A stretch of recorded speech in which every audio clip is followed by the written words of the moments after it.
الحمد لله الذي وسع كل شيء رحمة وعلما وتدبيرا، نحمده بحامده حمدا كثيرا. أشهد أن لا إله إلا الله شهادة أدخارها ليوم كان شره مستطيرا، وأشهد أن محمدا رسول الله بعثه بالهدى ودين الحق بشيرا ونذيرا وداعيا إلى الله بإذنه وسراجا منيرا. اللهم صل على نور الأنوار والسر الأسرار وترياق الأغيار ومفتاح باب اليسار سيدنا محمد المختار وآله الأطهار وأصحابه الأخيار وسلم تسليما كثيرا. أيها المسلمون، أوصيكم وإياي بتقوى الله.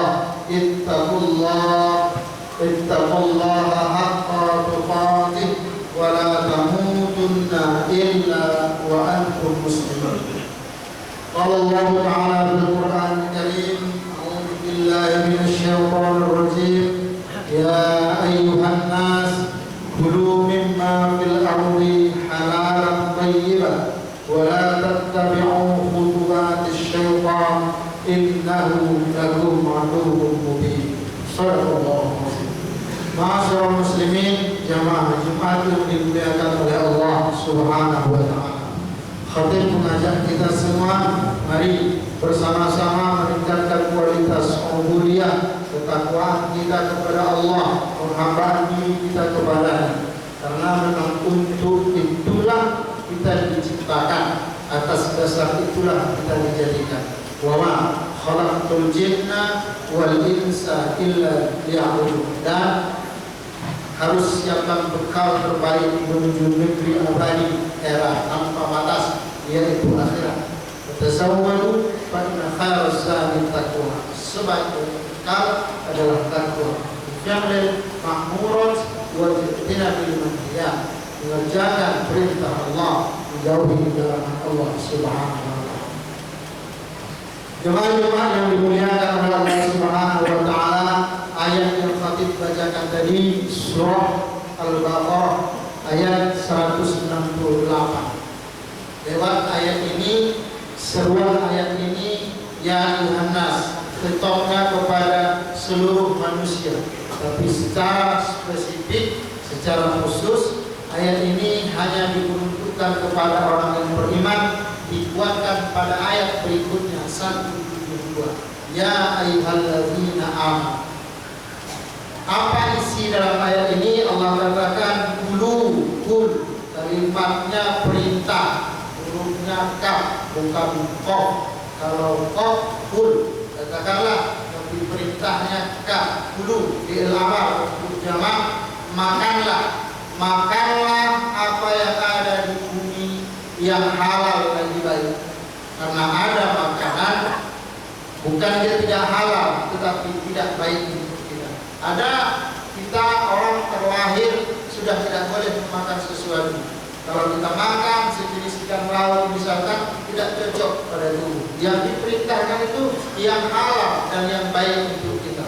Kalau dibaca Wahid al-Maktum karangan Syekh Syarifur Rahman al-Mubarakpuri, ahli sejarah dari India, bahwa beliau mencatat dalam bukunya bahwa umur Nabi Muhammad SAW 63 tahun 4 hari.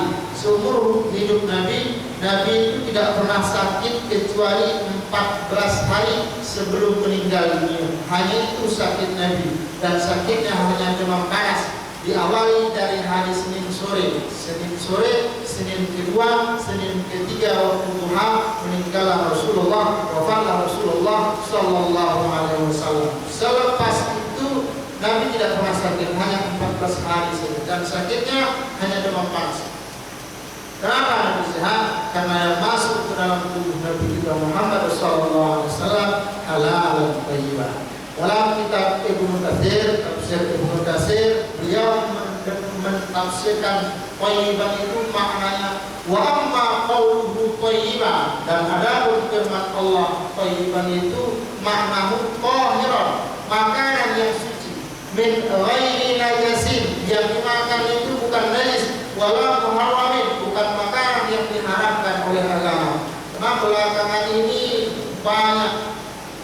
kita lihat makanan-makanan ekstrim dan puncaknya timbul virus kematian. Kita semua tahu tentang itu. Maka Islam jauh-jauh hari makanlah makanan yang dihalalkan oleh agama kita, lebih sehat dan lebih baik untuk kita. Jamaah-jamaah yang dimuliakan oleh Allah Subhanahu wa taala, Nabi katakan la taqulul ifda, jangan bunuh kodok. Kodok tidak boleh dibunuh, berarti memakannya juga tidak boleh.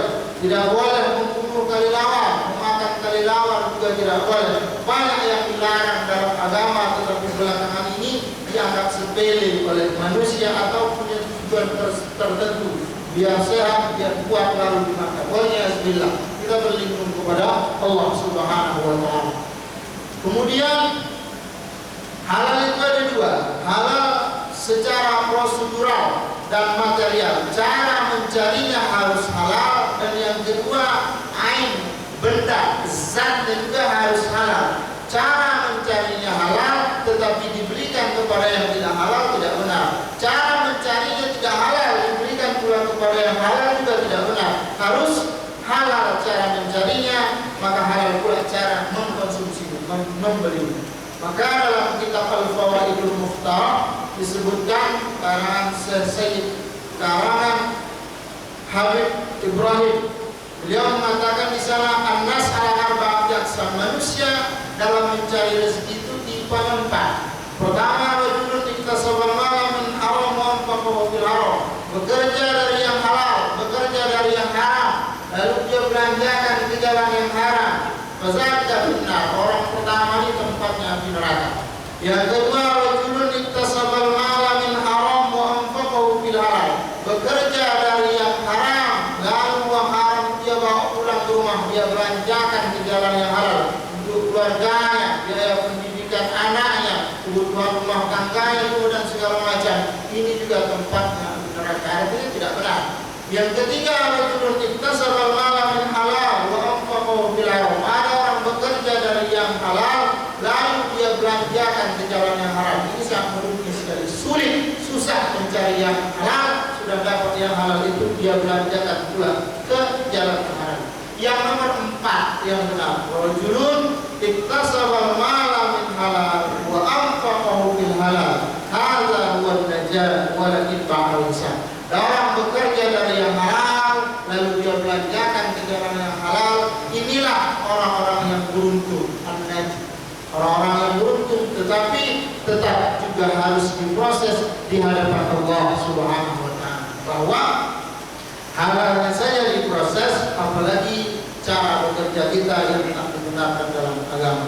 Jemaah-jemaah yang dimuliakan oleh Allah, mengapa Nabi, mengapa Allah Rasul menyuruh kita mencari dan mengkonsumsi yang halal? Karena maknanya, hikmahnya sangat banyak. Minimal ada 6 manfaat makanan halal. Yang pertama, menggapai ridho Allah. Di pekerjaan itu yang terpenting nomor satunya adalah tentang halal. Pekerjaan itu bukan tentang gajinya yang paling tinggi, demi Allah bukan itu. Bukan tentang dia harus PNS, tidak harus. Bukan tentang dia harus pegawai, harus kantoran, tidak harus. Bukan harus pakai mobil dinas yang mewah, wah. Bukan harus pakai baju yang mewah, berdasi, sepatu mengkilat. Tidak, pekerjaan itu tentang halal. Selama dia masih halal, setiap tetesan keringat, helaan nafas bernilai ridho di sisi Allah Subhanahu wa taala. Begitu juga tentang makanan, bukan pagi harus spaghetti, siang fried chicken, malam dan lain-lain sebagainya. Tidak, makanan itu tidak apa-apa, biasa-biasa saja, yang penting halal. Karena kata Nabi, wal halal la ya'ti illa quwwatan. Makanan halal itu tidak akan mendatangkan apapun kecuali kekuatan, ketaatan kepada Allah Subhanahu wa taala. Wal haram ya'tika juzaman. Orang kalau suka makan haram, indikasinya kalau dia sudah marah, dia tidak bisa mengkontrol emosinya. Keluar dari lisannya kata-kata yang menyakitkan, pedih, sakit untuk orang lain, kata-kata kotor dan segala macam. Itu indikasi orang-orang yang terbiasa masuk ke dalam tubuhnya makanan yang diharamkan oleh agama.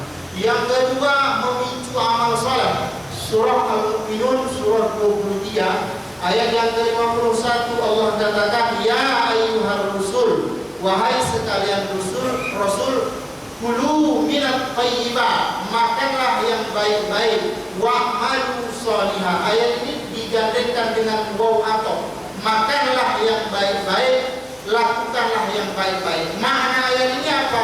Orang terbiasa dengan makanan baik, biasanya perilakunya juga akan baik. Orang yang biasa dengan makanan halal, insya Allah perilakunya yang dihalalkan oleh agama.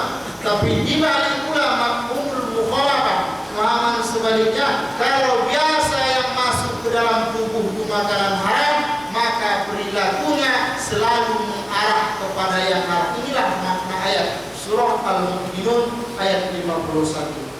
Jadi pemicu amal soleh untuk taat kepada Allah, yang sanggup bangun malam, yang sanggup membaca Al-Quran, yang sanggup berzikir dan segala macam, itu adalah makanan yang masuk ke dalam tubuh yang dihalalkan oleh agama. Yang ketiga, mencerdaskan otak.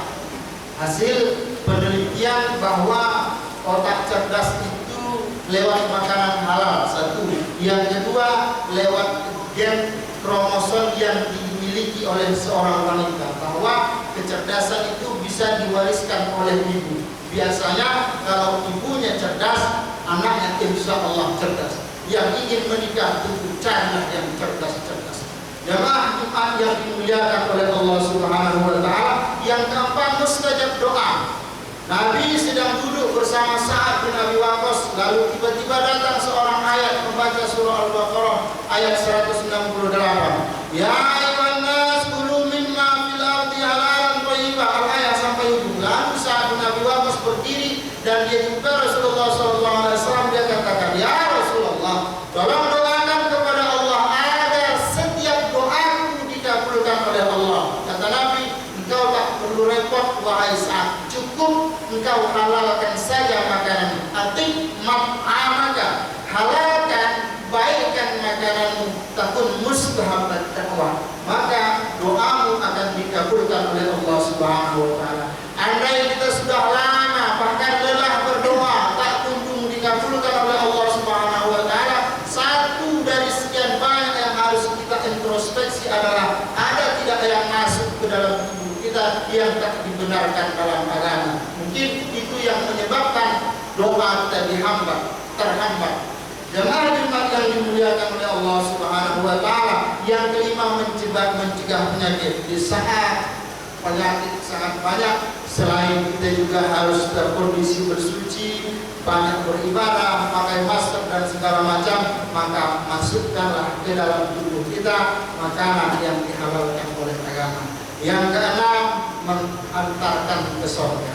Ayyulahmin nabata min suhtin fannar awlalih. Daging mana saja dalam tubuh kita ditumbuh karena yang haram, maka nerakalah tempat kebaikan nasibnya. Mafhumul mukhalafah, dibalik saja, jika tumbuhnya dari yang haram tempatnya neraka, kalau tumbuhnya dari halal tempatnya akan surga. Makanan halal itu mampu mengantarkan kita ke dalam surga Allah Subhanahu wa Ta'ala. Kita berdoa kepada Allah, mudah-mudahan Allah buatkan kita senantiasa mencari rezeki yang halal dan tidak tergoda dengan yang haram. Waqtabiru ya ulil absar la'allakum tuflihun.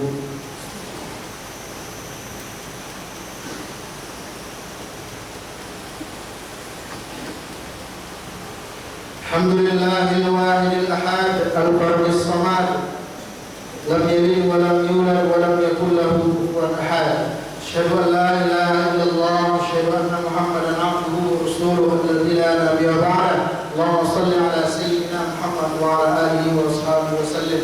Ayyuhal muslimun, usikum wa iyyakum bittaqwallah, ittaqullaha mastata'tum wa sari'u ila maghfirati rabbil alamin.